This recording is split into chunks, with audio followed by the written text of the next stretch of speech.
Muito bom dia para você, meu irmão, minha irmã. Nosso evangelho hoje está em Mateus 20, dos versículos 17 até o 28. E aqui Jesus começa a alertar, toma o caminho para Jerusalém e ele chama os 12 para perto dele novamente, né? Eles caminham juntos e ele começa a alertar os seus discípulos a respeito do que ia acontecer. Então ele diz, olha, eu vou ser entregue, os chefes dos judeus, né, religiosos, os chefes religiosos, eles vão me entregar, vão zombar de mim, enfim, né? E aí a mãe de dois dos discípulos chega até Jesus com um pedido, né? Diz aqui a mãe dos irmãos Zebedeu. E ela consegue a atenção de Cristo, né? Jesus olha para ela aqui e diz assim: o que você deseja, no versículo 21. E aí ela, estando de frente com Jesus, podendo ali dirigir-se a ele com um pedido, né? Podendo falar algo, e ele percebe que ela gostaria de fazer alguma coisa ali, de pedir alguma coisa. Inclusive no versículo 20 diz que ela se ajoelha e ela estava acompanhada dos dois filhos, ou seja, foi algo ali já pré-acertado, né? Então ela se ajoelha e Jesus fala, né? O que você deseja? E aí, nesse momento, com essa oportunidade, né, estando em frente a Cristo, ela pede que os seus dois filhos tomem lugar de honra no reino de Deus, um à direita e um à esquerda. Veja, isso acontece no momento em que Jesus estava, ou no momento seguinte ao que Jesus estava falando para os seus discípulos a respeito do que ia acontecer.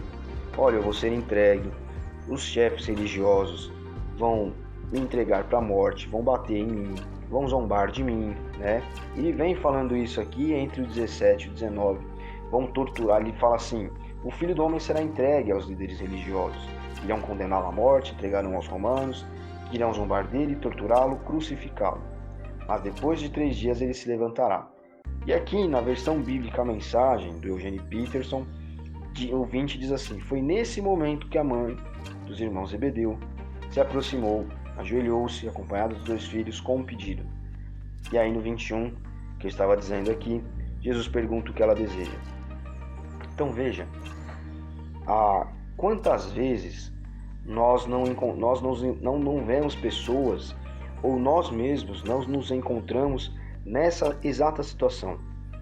Nós estamos ali, ajoelhados, ao pé da cruz, perante Cristo, nós temos a atenção dele, nós temos um momento só nosso com ele, e na hora de falar com Jesus, o que nós fazemos?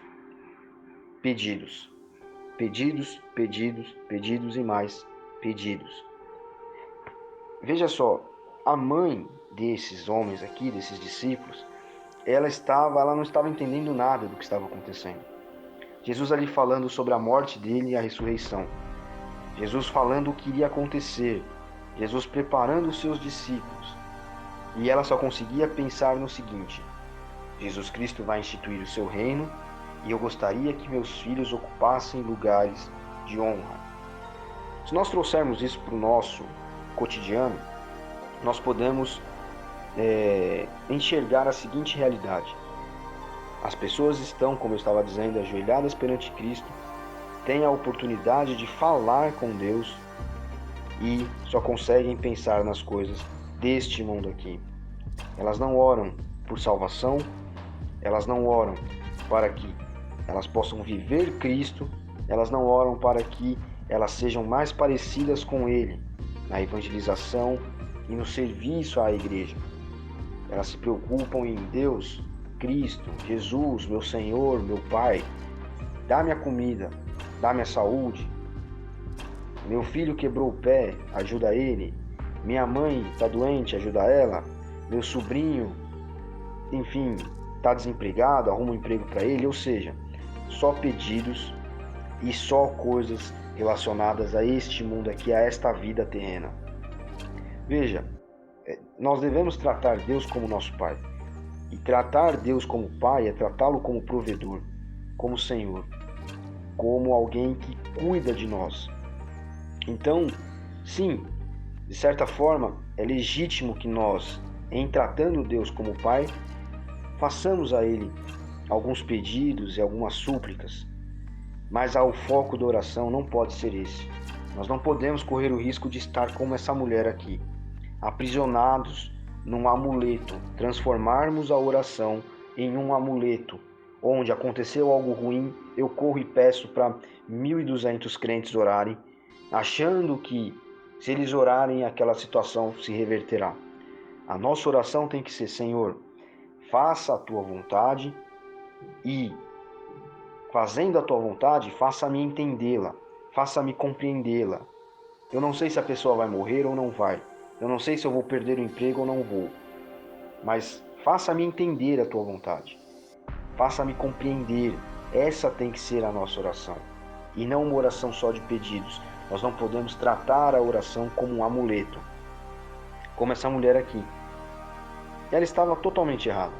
Tratando a oração como um amuleto e pensando apenas nas coisas dessa terra. Suplicando por um poder terreno que se corrompe. E Cristo vai falar isso aqui ao sentar com os discípulos para tentar apaziguar a situação, porque os discípulos ouvem isso e ficam indignados com Tiago e João, os filhos dessa mulher.